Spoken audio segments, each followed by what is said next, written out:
Lots of people have been asking when this is going to arrive. This is a 7.8 on the picture, not a 7.7. Anyway, as soon as Jamie got back from his holiday and got his ass in gear and sends the paperwork over, we can get it sorted. So hopefully early December, which is probably, what, 3 weeks off now? 2 weeks off. We've got a demo telly out there, but you want to see what's on the front of the trailer that's brought it.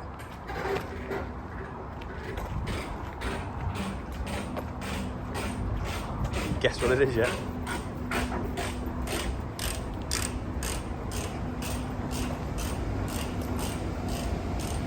Proper classic legend.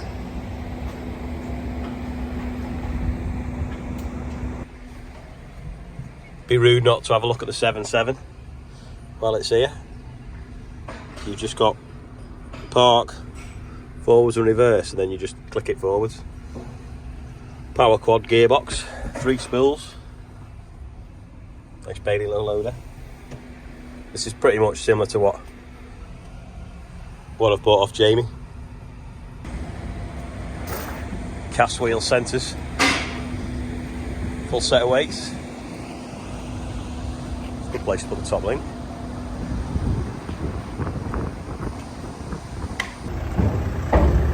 Yeah, so they've brought this Bobcat for us to try. It's a bit of an animal by the looks of things.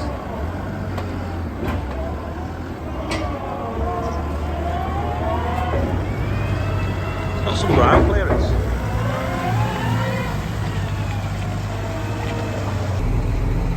This is the best thing about these 7.8s.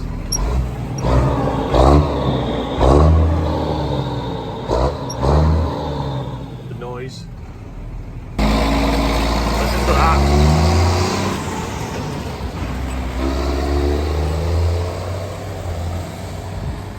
I don't think there's a better sound than engine. Oh, by the way, I've had a proper shave. Look at that. He's had a haircut. Make it raw. Robin's trying to undo the wiring plug there. Chloe's hiding. Because she's going to put the exhaust on Andrew's tractor in a minute. And she's thrilled about it. That top plug there in the middle of the screen with the red bit is seized.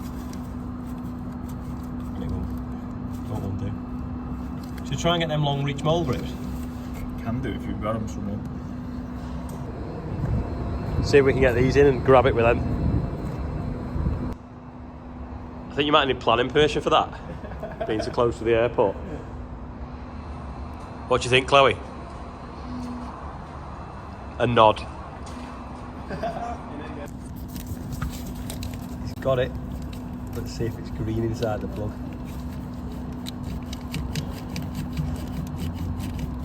She's tight.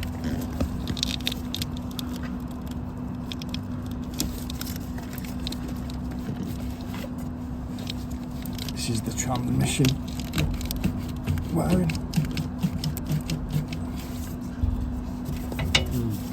Very tight.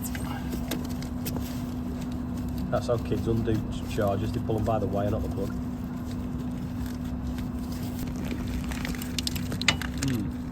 Looks alright, to be honest. Right, plugs have been cleaned. Will it work?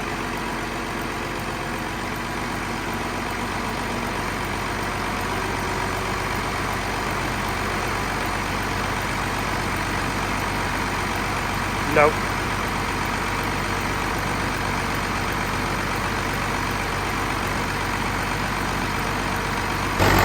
I've never seen a lift plug do that.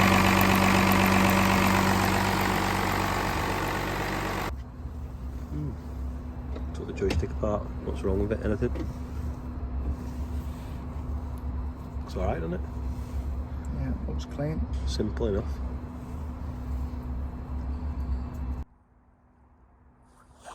Proper jammy dodgy wheels now. They're all painted. They just need lacquering.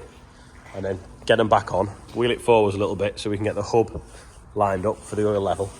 Top the hub up with oil, because obviously we drained it when we did the drive shaft. And it's pretty much finished.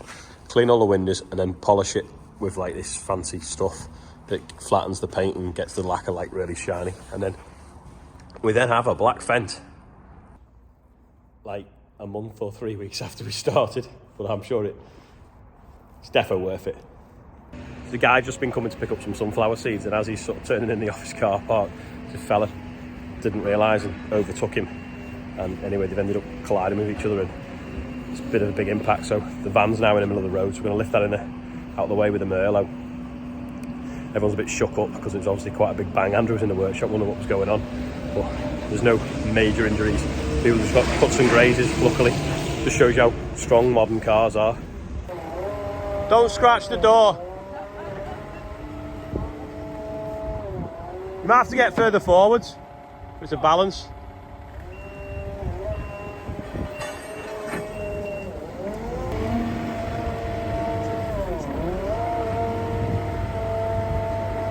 Whoa, whoa, whoa.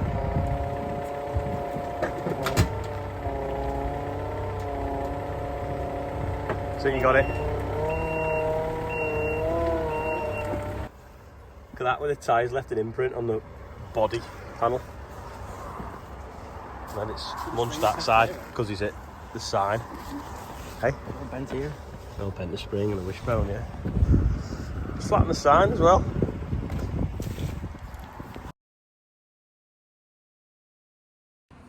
Two hours later, still no joy. But I've just gone underneath and I've found some plugs down there with water in, because this has obviously been jet washed within an inch of its life when it went into the dealership, and then it stopped working, so we think there could be water in something. So Rob's just cleaned all them plugs out now, so we're going to try it again. Fire in here.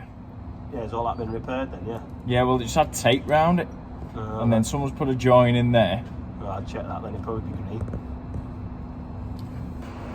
It's quite handy that coming on demo, because it comes with a nice coat, which is essential when you've got man flu.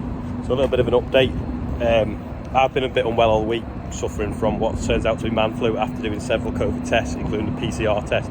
Unfortunately, Charlotte has actually got COVID, so she's isolating with her mum and dad at the moment. Anyway, I thought I was coming down with it, but after doing 3 tests that said I was okay, and then went and had the proper test, like the one that's more accurate, the PCR yesterday afternoon, and that come back this morning and I'm okay. So it is just man flu. So I hope Charlotte gets better soon, and I hope I do as well, because I'm sick of blowing my nose.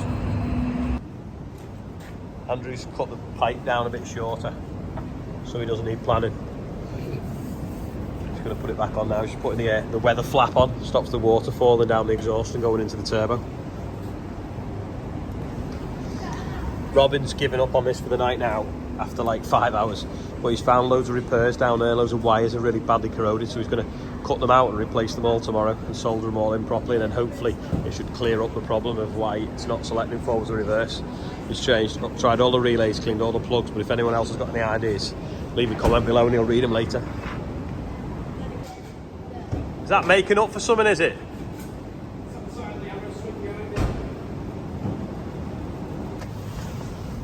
Ooh, look at that with the new mat. I know you've cleaned it. New interior. That case that's coming, it's done that, you know, the tops fell off the sunroof if you look in the pictures, which is a bit of a shame. So if anyone knows where you can get it. 180 quid for one of them. 180 quid for that? Yeah. For that? Oof. Put a sticker over it. Yeah, so anyone knows where I can get one of them roof panels for the case 4494, let me know, because when you look at the pictures, I don't think it's got one. Run out of time today, but we'll have a proper look at that Bobcat tomorrow. It's got foam-filled tyres, apparently. Just putting a Cramer away, and I can't get the lights to work. I've got the sort of road lights on, but I can't get the work lights to work on the boom, and they're LED. So I don't know what it is. Anyway, I'll manage. I'll have a proper look tomorrow in daylight. Regarding the crash before, we've actually got it on the CCTV cameras, and my dad was really lucky. If it had been another few paces in front, he'd have been wiped out by this flying Focus, or if the van had turned a little bit more, it might have knocked the Focus into my dad. And I'll show you the CCTV and you can see just how much of a lucky escape he had, considering he was minding his own business walking across the road.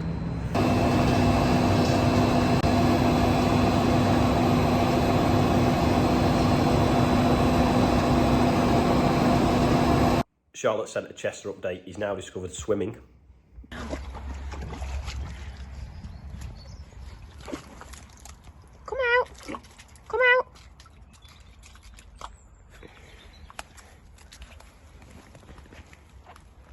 did a bit of research last night, and I think that 4494, I can't actually find any others in the UK or any pictures of any, and actually not actually that many working throughout the UK. And the photographs of Richard Parris's website from a few years ago does look to be the same tractor, although there's some hydraulic pipes on the back that look different, but there's a mark on the bonnet that looks to match. So I think it could be that one. I'll have to maybe speak to him and see if they brought it in. Anyway, a couple of birthdays behind me. Nick Dove, so that's Dove Farms. His wife's birthday was on Monday, but he only told me today that's how laid back he is. So happy birthday to you, and also Will Burkett as well. So happy birthday. Anyway, I'm going to go in now and have a really hot bath and try and get hold of my man flu and hope that I've shook it off by tomorrow, and then we're going to have a proper play on that Bobcat, and I hope Charlotte's getting better soon as well. So I'll see you all tomorrow. Oh, and hopefully Rob will sort his tractor as well.